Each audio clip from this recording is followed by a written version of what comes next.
Hi, so welcome. And today I'm very happy to be here with Sanaz Hosseini. She's one of the facilitators in our Dark Woods of Grief community, and she's also a graduating student from our 2024 Dark Woods Grief Tending and Ritual Facilitation training. And Sanaz, having navigated her own path through grief, she's very passionate about helping others to find their way.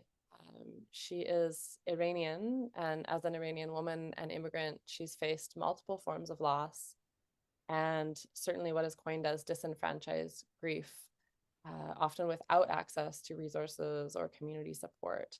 And so this journey really taught her how isolating grief can feel and the importance of processing it, and the importance of support. And so over the years, she's learned to channel her grief and to really recognize its transformative power. And now she is helping others to navigate their own losses. Professionally, she has a diverse background that complements her role as a grief facilitator. She's actually a product manager with degrees in electrical and biomedical engineering and management. She's mentored young professionals, as well as volunteered for a suicide helpline, both of which have strengthened her ability to support people during difficult times. Her passion for storytelling, and she's an amazing storyteller. I got to bear witness to that this year, has helped her connect with people on a deeper level and understand the power of shared experiences in healing. And as a facilitator, she strives to create compassionate and supportive space for others, grounded in empathy and enriched by professional and cultural insights. She also teaches yoga and meditation, and currently serves as a peer grief facilitator in Kitchener Waterloo in Ontario, Canada. So thank you so much for joining me here today. Hello. Hello, and thank you for having me. Yeah, I'm super excited to talk to you today. And so maybe we'll just dive right in. We'll go right to the heart of things. And the first question that I always ask people is, how was grief held in your family of origin when you were growing up? Well, that's a long story, but I can tell you from the cultural background, being an Iranian, we have a specific way of grieving, which is a bit different than the Western culture, but I cannot tell you that it's completely better. Of course, we have rituals that we follow, like the third day, seventh day, 40th day, uh, what we wear, the gatherings, those rituals are really observed everywhere. So if you're born in Iran, you follow those rituals and those ceremonies, which is helpful. Mm, But then there's the family part that you're asking me. So mm, that gets a little bit different. My personal experiences in my family was that you don't grieve. mm, So other than the rituals and the ceremonies that you do as part of a culture, you are supposed to do it. I guess we do it because we are supposed to do it. It's been done always like this. right. It's expected of us. God forbid if you don't do that, like what are the neighbors gonna say and those kind of things. Then there's the actual part, like closed doors, what happens inside of the home. If you cry, you are labeled as weak. And this is like a general thing. Yeah. Like crying labels you as weak, and crying is for women. So Oh, then this extends into when you're actually grieving, that you rarely see the guys crying, but women are accepted to cry out loud when these ceremonies are happening. But then the first thing that they do is that people would come to you and they would try to tell you that be strong and don't cry. right. So there's like so much negativity around crying. And I can tell you, one of the best ways that I regulate my nervous system is crying. Yeah. Yeah. Yeah. Totally. But I've noticed that I have a lot of shame around it. So I don't do that in front of other people. I tend to use that when I'm alone. And also people overreact when you cry, so that's another part of it. Well, it's not accepted, but then it's also they overreact. And a lot of times it's that crying makes them feel uncomfortable. And for them not to sit with their discomfort, then they want you to stop crying. So that's another experience. Yeah. But I can tell you that definitely my dad, being a man born raised in Iran, he rarely ever cried. I remember him when my grandma died, and he was devastated. I could see that, but he rarely cried. But definitely, like, yeah, I was really worried for him. Mm, I remember that because, yeah, I was 25 or 6 at the yeah. time. So, How did he express, like, how did you know that he was devastated? What kind of did he show? um, well, body language, facial expression, but not necessarily crying. Yeah. Okay. That makes sense. And being quiet, basically not being himself. Yeah, that makes sense. Yeah. Yeah. I mean, it sounds a lot like Western culture, but maybe like 40, 50 years ago kind of thing. Like now there's kind of this new age here where it's like slightly more acceptable, but I don't think it's really that much different. It doesn't sound to me. Do you feel like it's Not really, but the part that is different is really at the beginning, I think we do a better job, like the first 40 days. I think we do a better job the because ritual? it's really people are around you and you have these rituals that are helpful. Yeah, what kind of things? I'm so curious. So, of course, there's like the day off that like what we do is, well, if you're Muslim, you go to the mosque and then you go um to the cemetery. That part is like the first day, but then the third day you gather around again.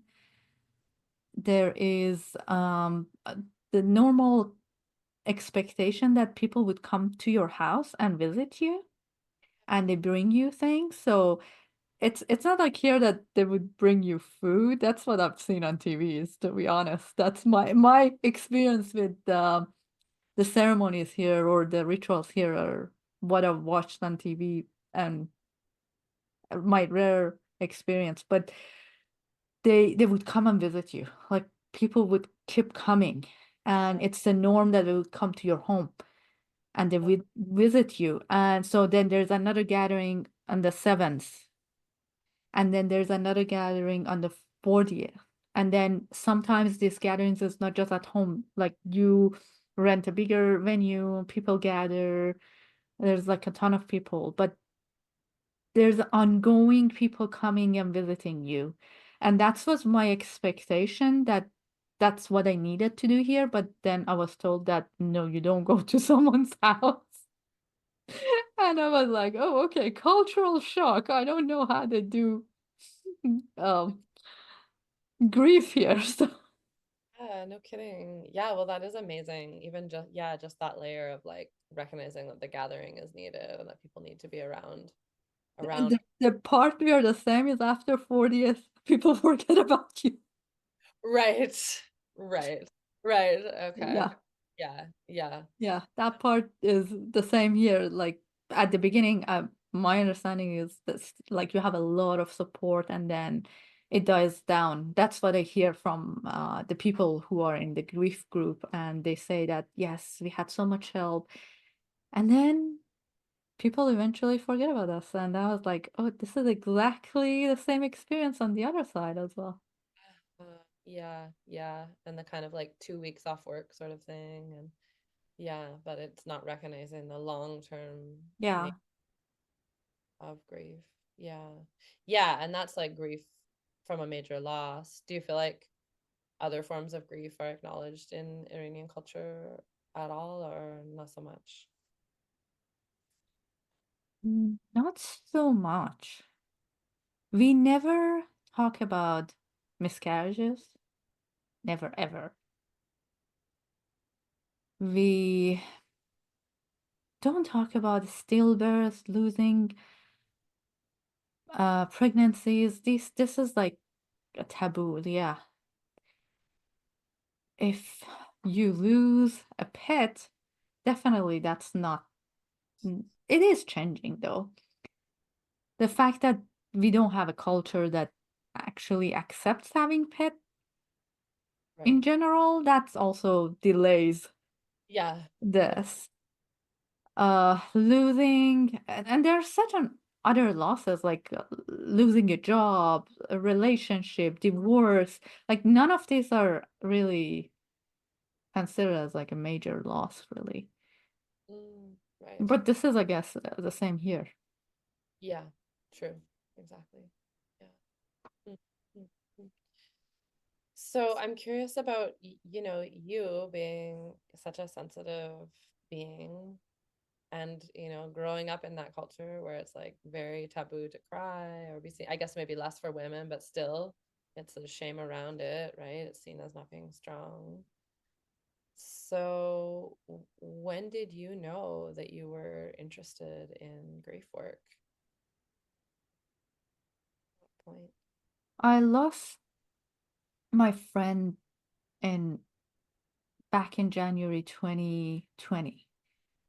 And that was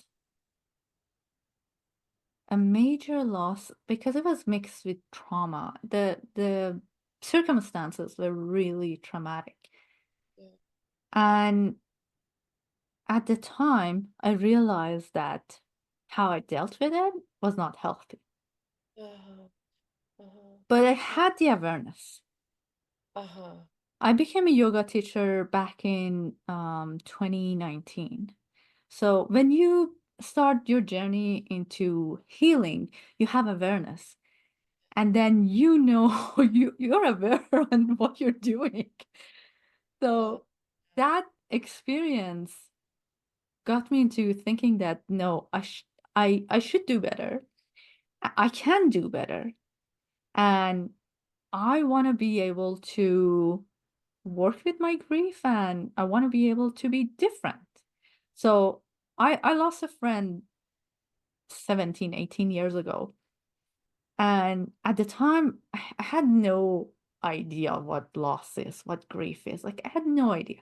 And I dealt with it the worst possible way. I just suppressed everything. I numbed completely. so And pretty. this time, I How old were you? knew How old were I you? was 26. Yeah, so pretty young. Yeah. Uh-huh. And it was a very close friend. And also that was a very he slept one night and he didn't wake up. Oh, So yeah, that's like you don't expect these things.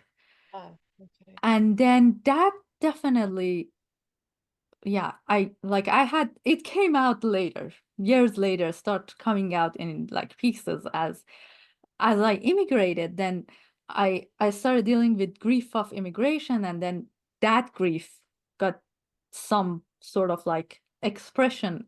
I had opportunity, I got to meet people that they gave me the opportunity to express my grief, and that grief that I suppressed started coming out.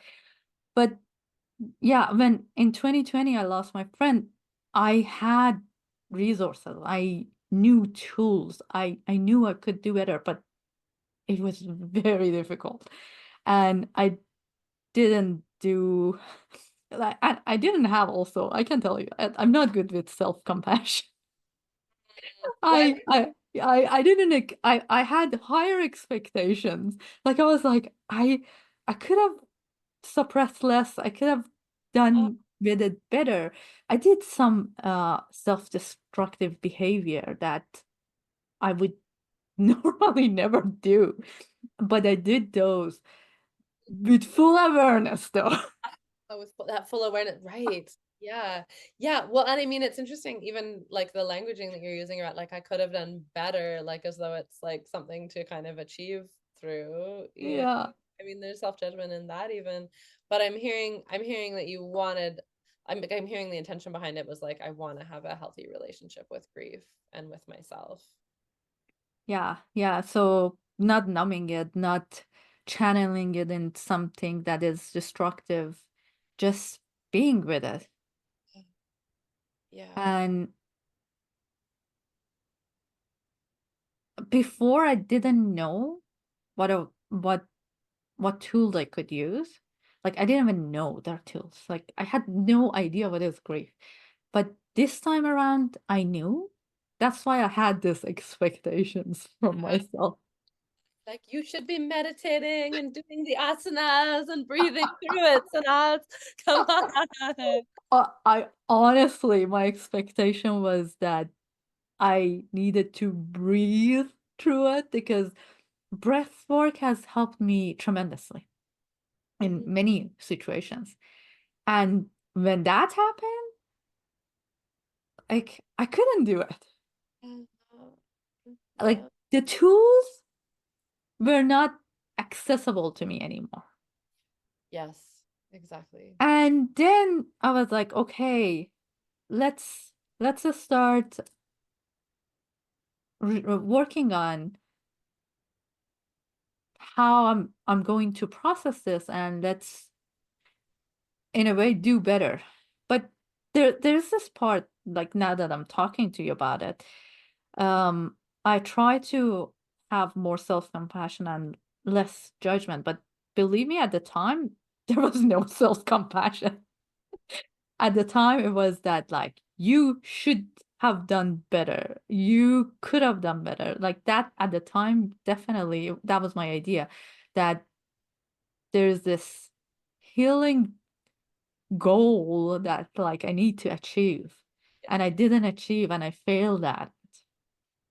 Mhm. But now I have a better sense about it. I can't tell you that I'm 100% like, oh no, I know I have, I can, I will stop judging myself. I haven't, but I'm better in the sense that I, I can connect with self-compassion. I can let go and, but the way I was raised, the way that everything around my world functioned was to achieve and to get better, be better.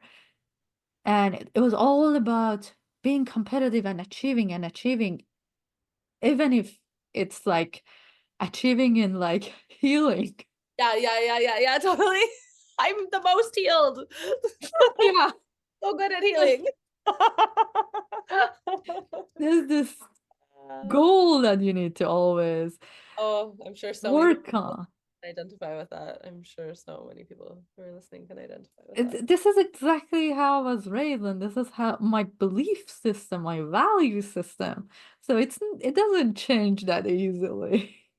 For sure. It's tough, tough, tough cookie. That belief system. Yeah, yeah. Hmm. Yeah, and so after that event, I realized that there's some truth into if you work with your tools more often, they are more accessible to you when you need them. So they became a second nature. Yeah, the So practice. that part is kind of like it is as you do more, you get better at it. Yeah, yeah, or just more access to it. Yeah. Yeah, and so that definitely that was one of the things that now I can tell you I can achieve that moment of silence and that peace easier. I know it's there and I can go there. Before I knew it's there, but it was more difficult to go there. So the last year that I lost my dog, I can tell you that the grief is still was very hard. At some points I had to numb, I at some points I didn't want to feel my feelings and like all of those things. But I really didn't do self-destructive behavior. Uh-huh. Uh-huh. That Yeah. I didn't do. So if you're somebody like me that likes to count, give yourself stars, gold stars for achievement, I Uh, did. uh-huh. And what do you think? But what do you think helped you to be that little bit more present? The like having being deep in the practices or I think that's part of it. That's definitely part of it because I kept that taking care of myself, showing up for myself, meditating, doing yoga, and I've been doing that regularly, having therapy sessions. So all of those have helped me. Mhm. Yeah, I was gonna ask what your practices are. So that kind of thing. I mean, you're coming into your body when you're doing yoga, when you're meditating. Yeah. Yeah, and more regularly, that definitely, I think, and with more awareness. So for instance, for my yoga practice, at the beginning was just like trying to show up and show up and show up. But then after a while you do see the change. And I think now I'm on the side that I see the change and I see it working. And there are many different practices it's that I follow. And so like I also do qigong. So they all work in a different way. And I believe that I I need to keep at it. I need to continue to have these part of my life. And that way I would have enough resources to be more compassionate and to not harm myself. Yeah. No, and I really love that you frame it that way as like to have more resources to be able to be more compassionate to myself because it really is that the more present that we are, the more we can notice when we're not being compassionate to ourselves and then, turn it around and bring in that compassion. Yeah. And I definitely saw you do that throughout the year in the training, at least once. I'm sure you were doing it not in my awareness a lot of the time, but I definitely saw you do it at least once. And I'm curious, like, because a part of the training is it's such an interesting process to be in, I think, because it's like you're learning, but you're also in, we're going into ritual, we're doing some deep healing work as well, which is part of the learning, but it's also part of the healing. And I'm curious what it was like, as someone who grew up with this extra strong stigma of like, don't cry in front of other people, to then be in a kind of in a community, in a group where that's what we're doing together. Like, what was that like for you, especially like maybe from when you first came in to like compared to the end of the year? Mhm. I can tell you that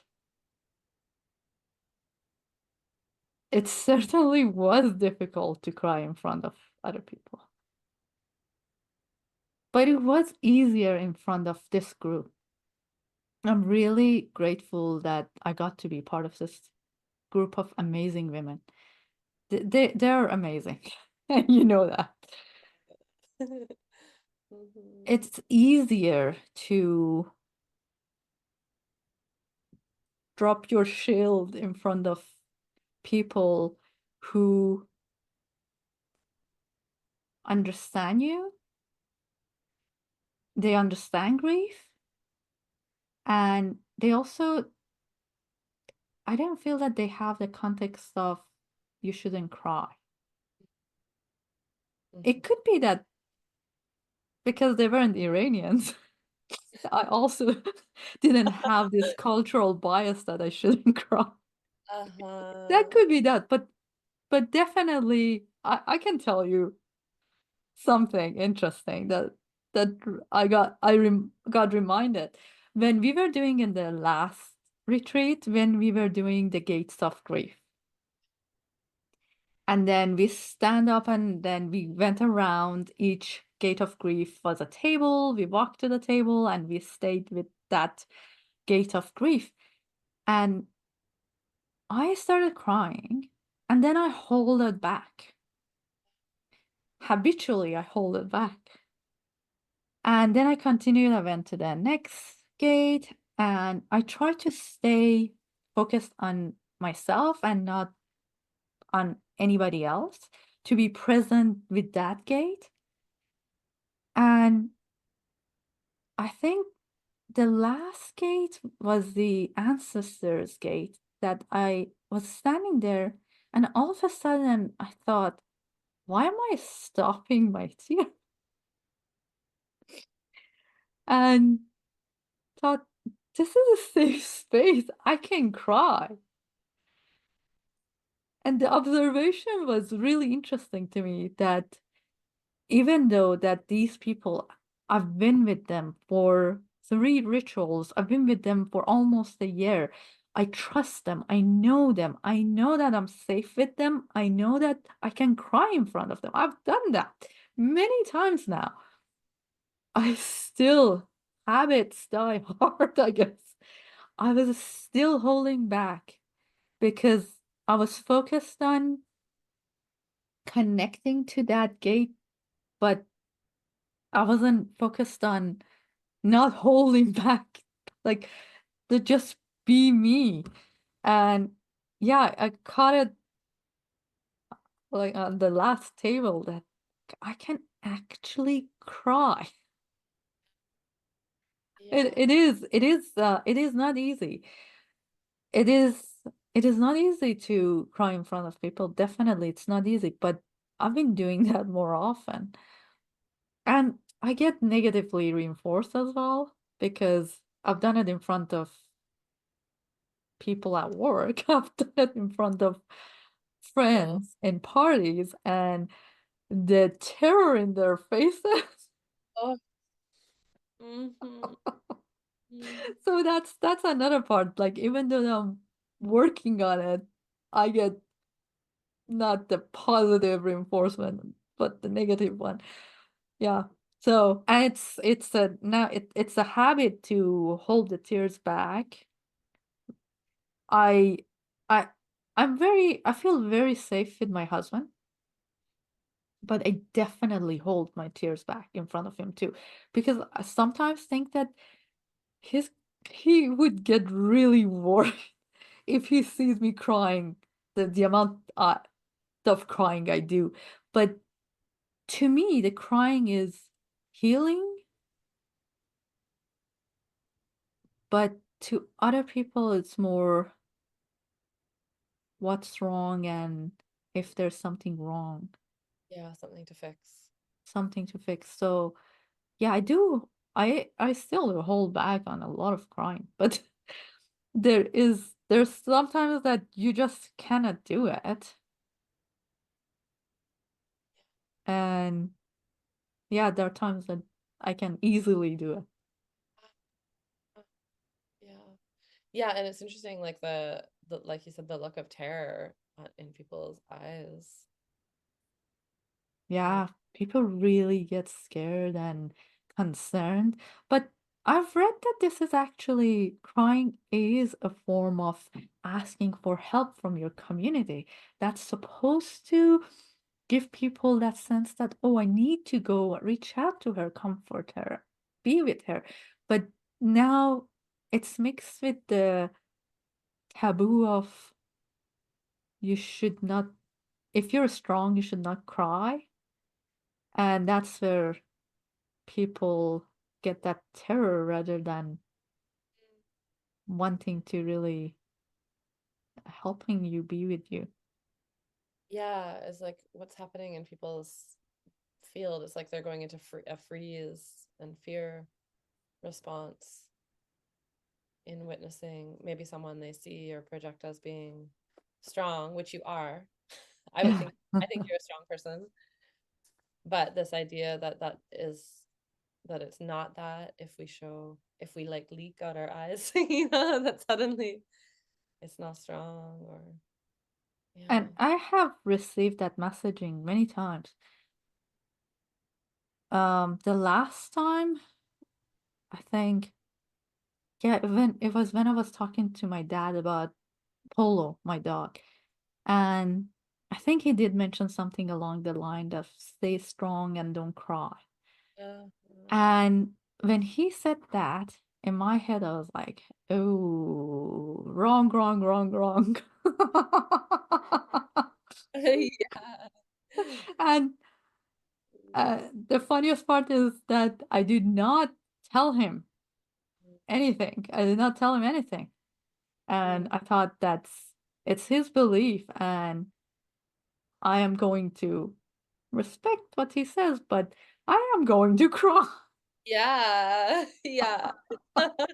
So you decided against education of your dad. I'm not gonna tell him how strong it is actually for me to cry, but I'm gonna honor my own Yeah, yeah. way. One day maybe I can also sit with him and tell him that crying is not being weak. Mm. Yeah, yeah. Yeah, it's so powerful. And it's almost like in a culture that tells you that you shouldn't, it takes like extra strength to be able to allow ourselves to be able to cry because we have to like get over that stigma, which takes a lot of courage, I think. At some point I thought that there's something wrong with me because I cried a lot. And I thought I'm depressed and I started going to therapy. Uh-huh. And Uh-huh. to be fair, I still to this day I when I cry a lot, I do question it. They're like, "Why are you crying so much? Am I supposed to get worried about you right now?"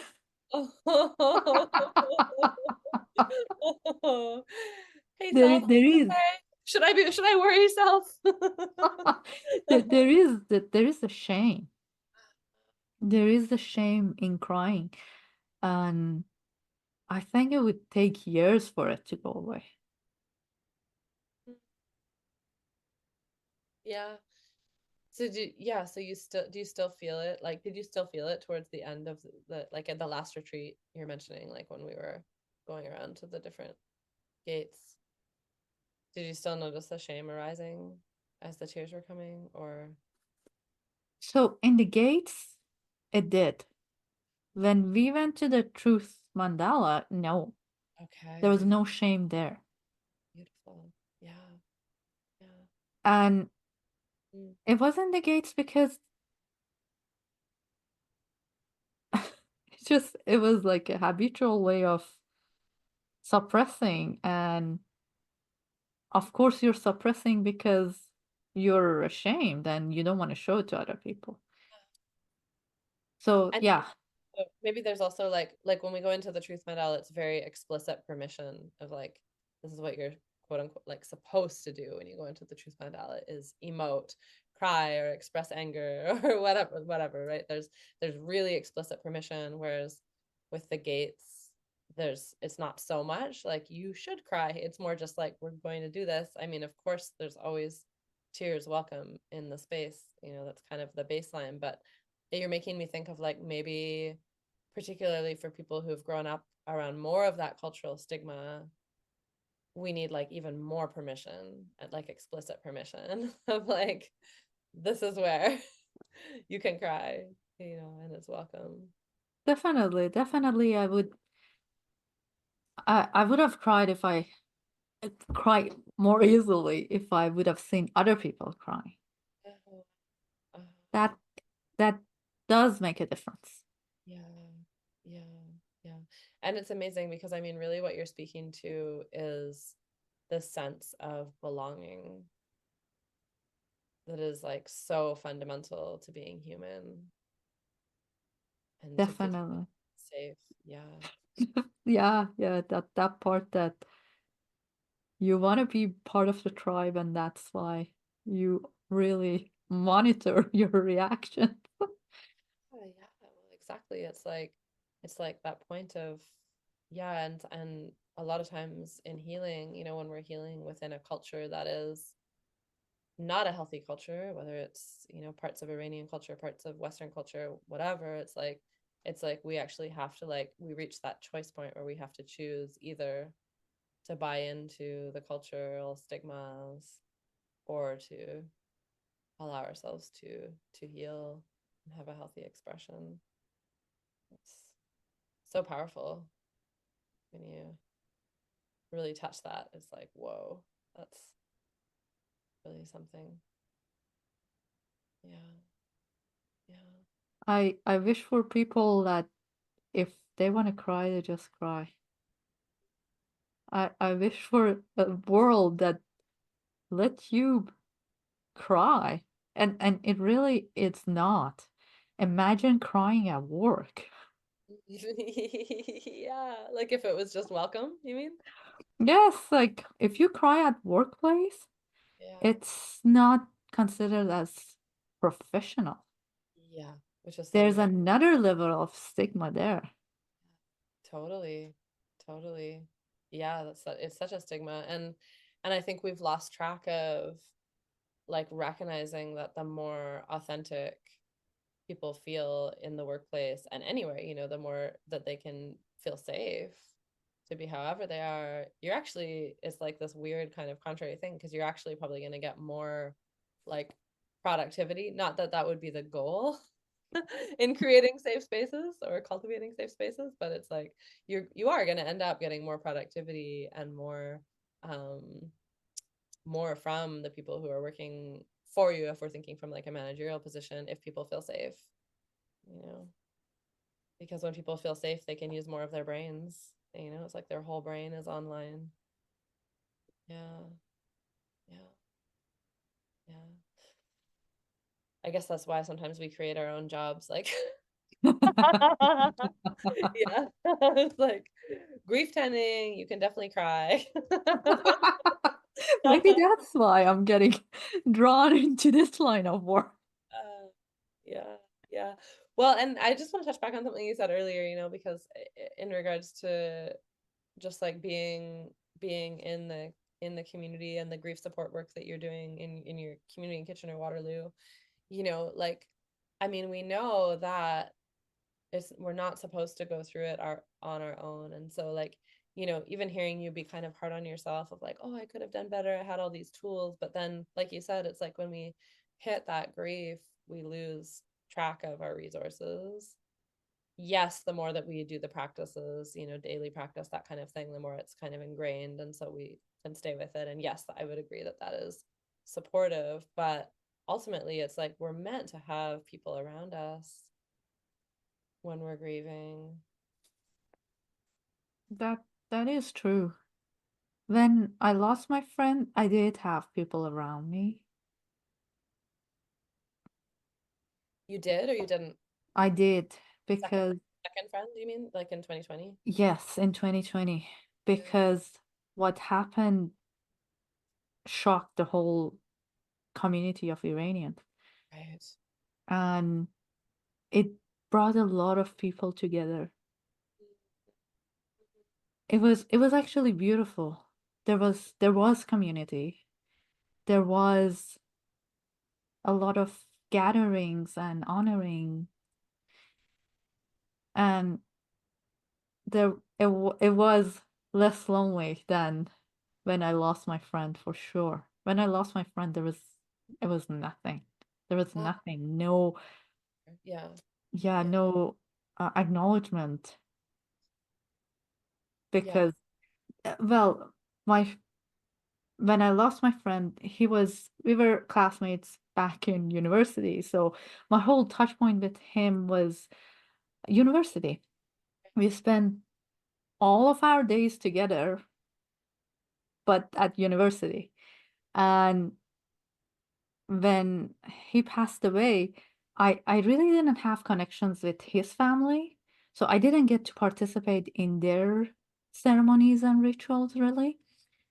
I only went to the cemetery and the beginning rituals. I didn't participate in the rest of it really because I wasn't part of the family. And I was left alone with my grief, all alone. And my family didn't even recognize my grief. They really did not recognize that how difficult it is to lose a friend. I never got any recognition from anybody around me, like telling me that this is difficult. Like, how are you doing? So nothing. But when my friend passed away in 2020, she was more like a family.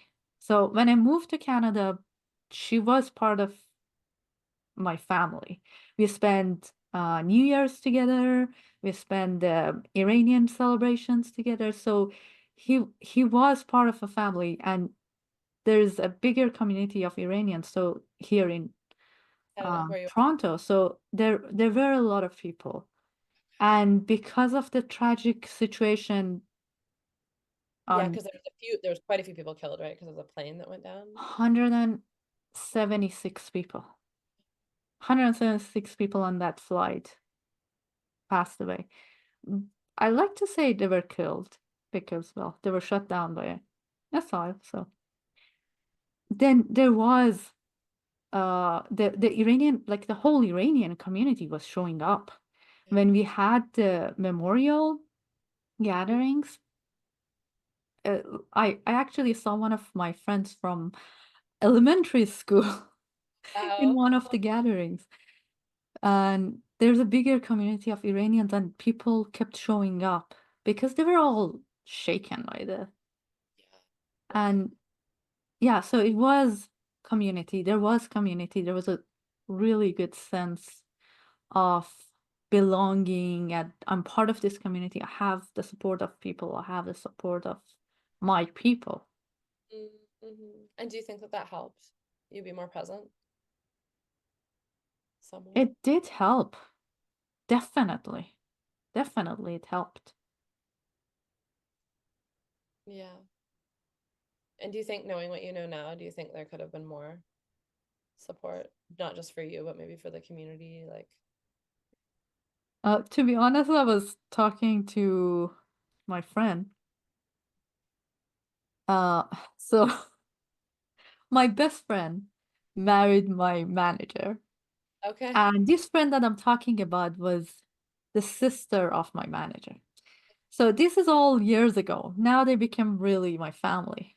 And when they moved to Canada, basically they became my only family because I don't have family here. And I was talking to her, I was telling her that I have been taking this training, that now I'm a grief ritual facilitator. And I've learned this wonderful ritual that I'm going to start practicing. And she said, "Oh, how about we invite the families of the flight and we do this for them?" I told her, "That's an amazing idea." And there is. They've done a lot of work. The community has supported these families. Uh, there has been other resources. So I was taking writing classes, and with an Iranian writer, a famous writer, she helped the families to write their memoir and their memories of their loved ones. So that was another form that the community showed up and helped. And I would definitely love to help this group. It's been 5 years, and because there was a lot of trauma involved, it's very difficult to make peace. Yeah.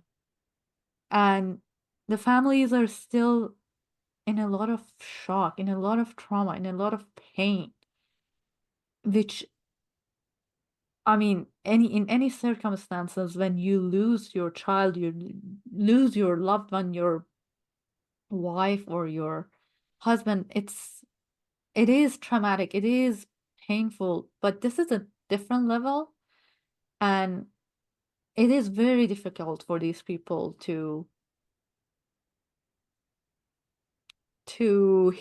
what would be the yeah, to move on or to make peace and Yeah, have a little bit of solace. yeah, yeah, yeah. Some more work is really needed there. Yeah, yeah. What an amazing idea to bring a ritual. Yeah. I could just feel like the potential ripples of that, not only for these people, but like through the culture too, you know? And it's very different because we are not used to this form of grieving, this Yeah. ritual. So it is very different, and I really like that. Do you think that, like, because I loved at the in the training you told a story that was an old Iranian story. Do you think that like From the same writer. from the same writer? Yeah. Oh, from the same writer as the story that I told? No, Or so the same Iranian writer that I helped the families to oh, write their memoir. oh no way. Oh So wow. Moniru Ravanipur. So she's the same person that I told her story at the retreat. Cool. Okay. Okay, yeah. So interesting. That's super interesting because she obviously knew that that writing process would be supportive of their grief. So she must have some understanding of grief. And because the question I was going to ask you is like, do you think that the old culture in Iran, like the older culture, would have more ritual around grief or more embodied? They do. Yeah. And there are different regions in Iran that they have their own rituals. And I'm not aware of all of them. So one thing is that Iran, each province has its own culture, has its own food, its own dialect, its own clothing. It's like a many countries under one country. And each of these regions, then they have their own rituals and ceremonies. And I've only ever known the ones that are from like my parents, or I got to get exposed through friends. And I have not get exposed to the rituals from the south of Iran, which Moniru Ravanipur writes about those, and which I talked about. So there's a section when I was telling the story, there's a section that they gather and they have a ceremony, which is like a grief ritual. And if you recall, well, there's a part that they have like a big centerpiece and there are people around it and the women are scratching themselves crying, and it's interesting to me. That's something that people of the south would do, but people of the north would not do it that way. So part of me wants to go back and try to find these rituals in different parts of Iran and see what was happening. Of Mhm. course, these days with modernization and with the shift, people are not following those traditions anymore. And some for very good reasons. And it's amazing that we don't follow certain traditions and certain superstitious things these are good. That's like some movements of it. I'm Yeah. really proud that we are not doing those. But then the good parts, we lost the good parts too. Yeah, kind of a throwing the baby out with the bathwater situation. Like, yeah. Yeah. Wow. Yeah, that's amazing because I think that's true in so many places, where the modernization is yeah, some of the old ways are being lost, and so many of them are valuable, and like you said, others are maybe not so connective, not so generative and good to let go of, but can we filter them a bit? And I love the idea of you going back and just seeing if you can gather, like, do you think that's something you actually would do, is go and visit and travel there? Hmm. Traveling not, but reaching out to people. Ah, yeah, Reaching out to people and asking. yeah, more of like a researcher. Yeah. At some point in my life, I was a researcher as well. So I can put my researcher hat on and ask people and try to document. Mm, yeah. Like there are a ton of things in this world that I wish I could do and I had the time and energy. And Yeah. I hope I would get to do this. And maybe along the way I can find people who are doing this. Mm, totally. Yeah. Well, you have probably a long life ahead of you, so uh, never guaranteed, but but I'm Oh, guessing. never guaranteed. Yeah, yeah, we know that. S- yeah, but keep me posted. I'm so curious about this. So And the reason I got drawn into understanding that was because of this training. I got to learn that indigenous people have this wonderful way of dealing with grief and staying present with grief. And another part of it also comes from Africa. And then I also noticed that the African culture get represented in the south of Iran as well because of relative proximity. There is influence. And it got me really into thinking, I'm sure there are other rituals that I've never heard of, and it would be wonderful to gather those and get inspirations from them. totally. Ooh, I love this. And I appreciate that you mentioned, that that was something that you took from the training, because my next question for you was going to be like, yeah, like what do you feel like if there was like a few things that you most cherish, kind of nuggets that you took from the year of being in the training? There are many, many, many great outcomes, great takeaways. First, being part of a community, joining a community and becoming part of it, and getting to know amazing people. People that I would never ever connect with in my world, because my world is very limited to where I am, the work I do, and the people I get to interact with are all kind of like similar to me in my bubble. Yeah, yeah, totally. Yeah, exactly. Yeah. And then I got to spend time with these wonderful women.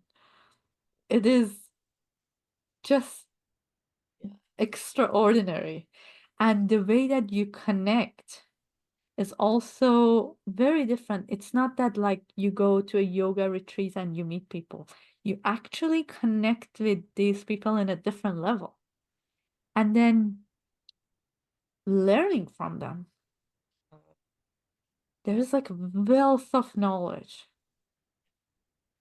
from you and the other facilitators that were there, and then from the participants as well. There's so much Yeah. depth that I wish like I could like hold on to all of it, which is impossible. Yeah, yeah, I agree. And of course, then it's the part that you are part of the ritual, you learn the ritual, you learn how to run it, you get to see it in action, feel it in your body. The best way of learning is really by feeling it in your body.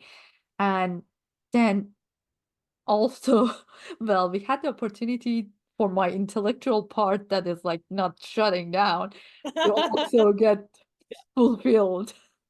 Yeah.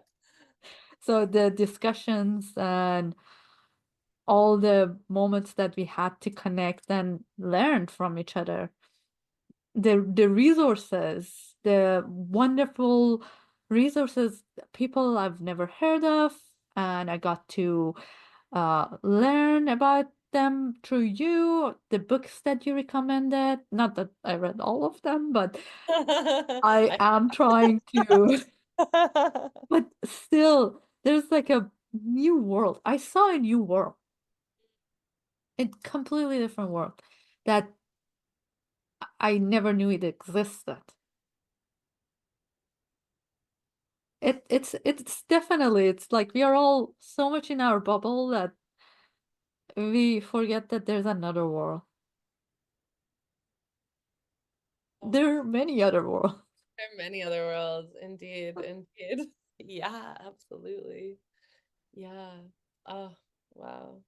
It just really fills my heart to hear this. Yeah.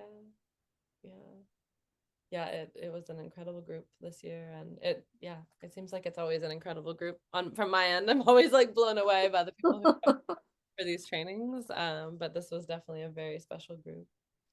And yeah, amazing.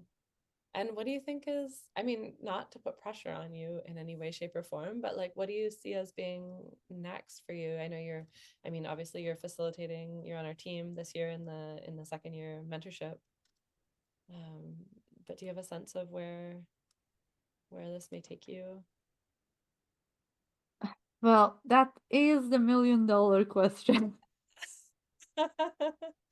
Yeah. Oh, I now I'm saying it out loud. It makes it not sound good because I'm putting a dollar value on it, but Mm, I do want to continue in this line of work because I see that it can help people. Right now, as you said, I do volunteer as a in a charity here. And the way we run the sessions is not really somatic based. And it is helping for sure because it's the community and we gather together and we support each other. But I see that our format in the dark woods take it a step up yeah. the notch to Yeah. a better place. Into the And body, right? Yeah. yeah, when you get the body involved, then it Mm, is more effective. And I would definitely want to follow this process and I want to introduce it to this area, mm, to the KW region. yeah. But I also want to, hopefully, this is my dream, take it around the world. Start Yeah. traveling and taking it around the world. And Beautiful. you're welcome to join me.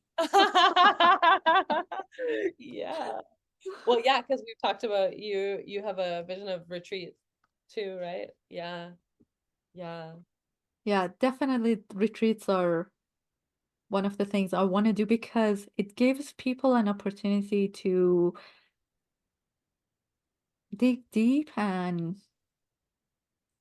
be fully present. Right now, when we have an hour session, I I'm finishing work and I'm running around and I Yeah. give myself to the place. Actually, it's 2 hours. It's the one that we do in person. It's 2 hours, but still, you're still in your headspace of work and life. Yeah, totally. And the retreat space would give you a different way of sitting with your grief and working with your grief. And I Yeah. feel that's the ideal way of doing it. And that's why I'm drawn into doing that that that style of work. Hopefully people get to spend some time and be able to show up for themselves in longer format. But I do also see the benefit of regular, Totally. shorter practice as well. Yeah, it's like you were talking about with the yoga and the breath work, it's like that regular practice kind of builds a certain kind of strength, and then the retreats kind of you can like go deeper and kind of come to a new level with things, I think. So I think you're right for sure. And yeah, I totally see you doing both, and I'm so happy. I know you're going to come and assist at one, maybe more of the retreats this year. And yeah, I think it's coming, and it's a little bit at a time, and holding the vision. And I'm so excited to get to work with you more, and also to see what you do over the coming years, what comes from. Thank you. Thank you. And I part of my vision is definitely we go somewhere in the world and we are going to run a retreat together. That's definitely part of I'm my in. vision. I'm in for sure. Let's do it. Yeah, beautiful. If there was one thing that, like, if you were getting to actually speak directly to someone who's like considering doing the training this year, or maybe they're listening to this podcast for 2026 at this point, but what would you say to them if they're kind of like on the fence? They're like, oh, maybe I should do it, but I'm not sure, feeling maybe afraid or whatever. What would you say to them? Take the leap. I certainly did that, and I do not regret that. I am a type of person who overanalyzes pros and cons of everything. And well, we all wish that we had unlimited funds and unlimited resources, but we don't. So because I grew up in a way that I needed to really choose perfectly, so I really spent time in like thinking about all the different aspects when I make a decision. But I did not do that for this one. Yeah, I you just pretty quickly. Yeah. I made the decision and I do not regret it for it. If I never regretted it, even for like a 1 second, really. Hmm. Even though that we had ups and downs, and even though that there's always challenges when you work with a group of people with a topic that is heavy, but I never regretted my decision ever. And this is beautiful, and this is something amazing that they would be really happy if they're part of this. Mm, beautiful. Thank you. Yeah. Yeah, I remember when because I think it was within a couple of weeks, hey, from when we spoke. You'd seen it and we spoke, and then you were like, okay, I'm in. Yes. Yeah, because I saw the ad on Instagram. Right. The wonderful Wonderful. algorithms The sometimes wonderful algorithm. work for the best. And in no time, I was ready. Like I knew I was ready. Yeah. And I just needed to trust my gut. I Hmm. trusted my gut. I usually don't do that.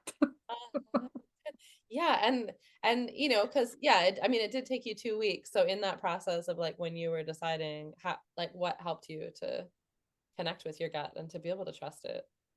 One video of you on Instagram. Well, which video? Uh, I don't exactly recall what you were talking about, but you were talking about Gaza and you were talking about Palestinians. And that really resonated with me. At the time that nobody cared about them, at the time that like everybody was like, okay, move on.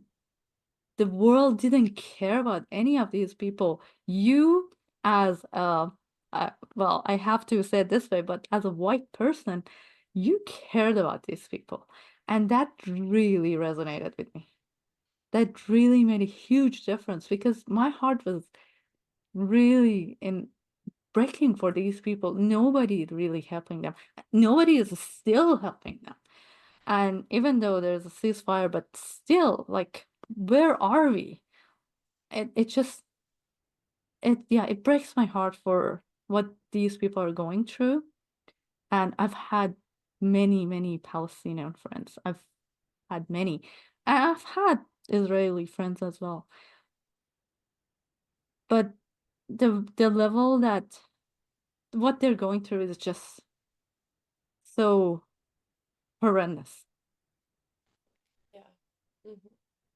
And that really did make a difference in my decision because I'm like, if she's talking about what nobody else is talking, and this is like my place, this is where I really need to be. Oh, that's amazing to hear that. I mean, and it's so interesting too because like I think like there's a lot of people out there who are running businesses who are like, oh, well, I'm not going to talk about anything political because I don't want it to affect my business negatively. And I think this is just like such an amazing example of like when we're authentic and we're true to ourselves and to what we actually feel and believe and are willing to take a stand for that, then it actually draws the right people, to us, not the other way around by any means. So I didn't know that. So I love that you shared that to me with me. I think I mentioned it to someone, but not to you. I mean, I don't care either way. I'd still be talking, whether, whether it's drawing the right people to me or not. I'm still going to be talking about this stuff, but it's cool to see that, as like an example for people who are afraid to stand up and speak. It's like, Especially in that climate. So it was January and the whole event started back in October. So it was really fresh and not that many people at the time were really talking about it.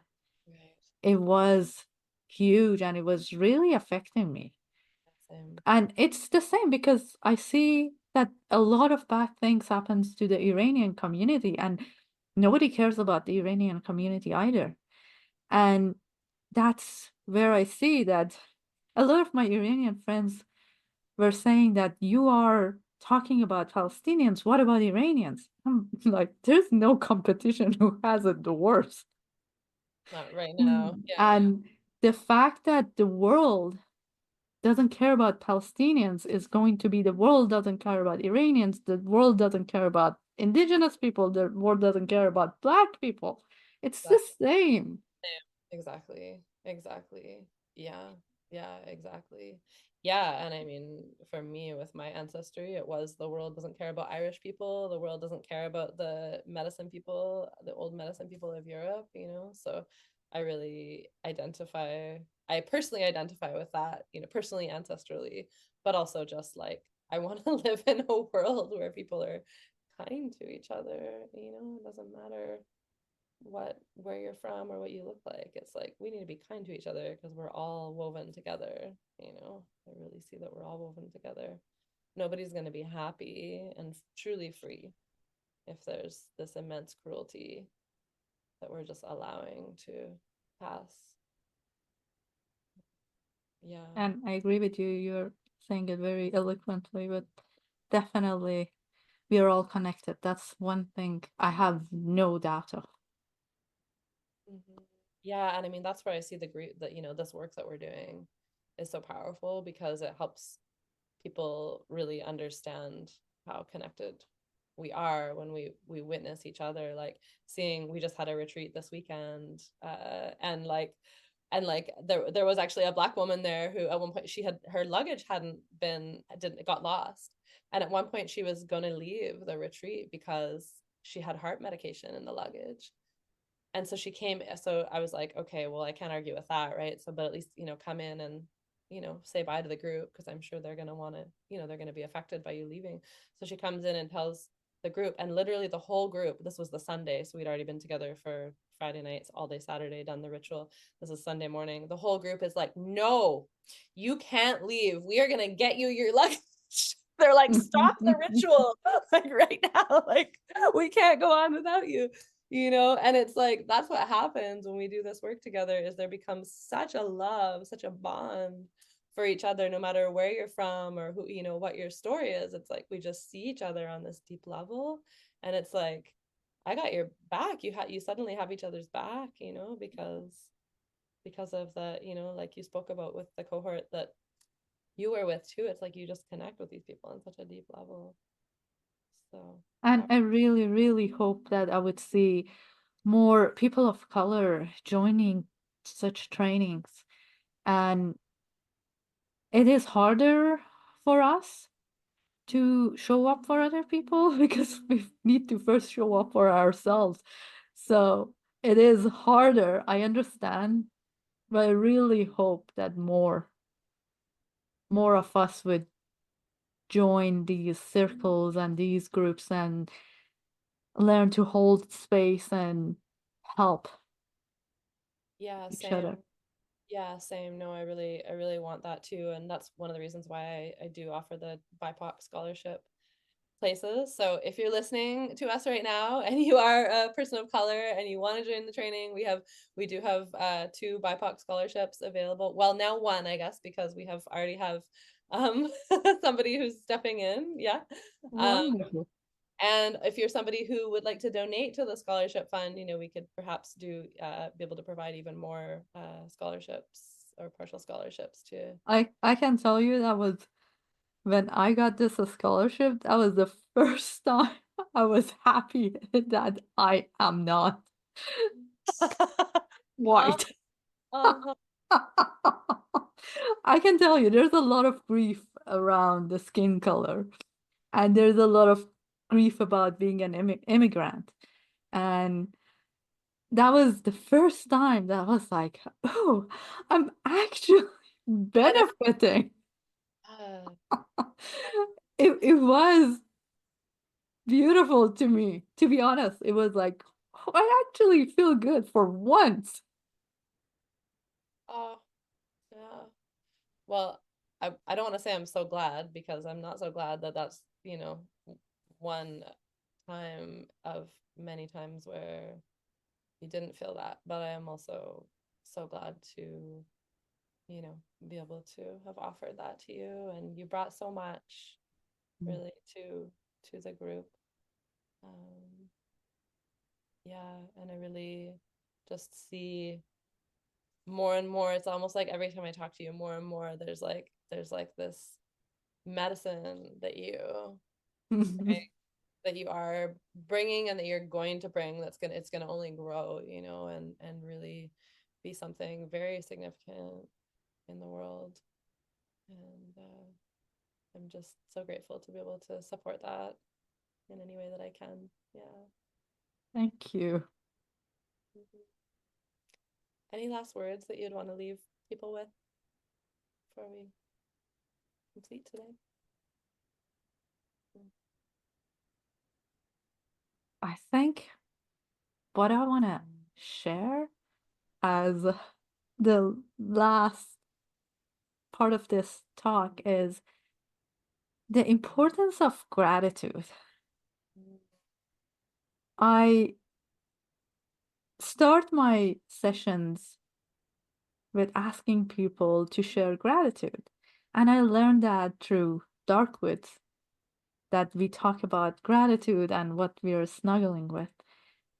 And I've noticed so many people struggle with the gratitude part.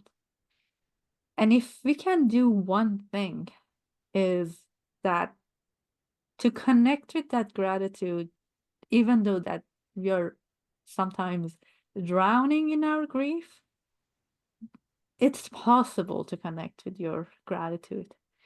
I've been lucky that there were two amazing women who taught me 7, 8 years ago what really this practice is. And it has changed me. And I really hope that other people can connect with that gratitude as well. I and I say that because when I tell people, tell me what you're grateful for, there are many times that people pass or they say that there's nothing in their life that they're grateful for. And I want to challenge them to see different, to think different about it. And I understand their depth of grief, but there's always something you can be grateful for. 100%. Yeah, I really, really agree with that. And it's such a powerful practice. And it's like, you know, I used to have this close friend who struggled with depression. He'd be so depressed he couldn't think of anything. And I'd be like, what about that your like toes aren't being sawed off right now? You know, like let's be grateful for that. No one's sawing off your toes, you know, like awesome.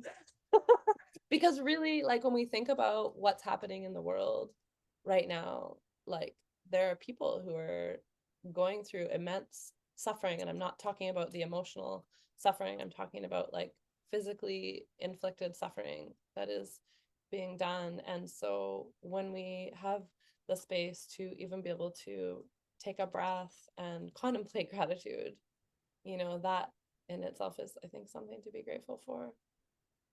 Yeah. Yeah, it does break my heart when people tell me that they don't have anything. Yeah. You know, And the wind is back.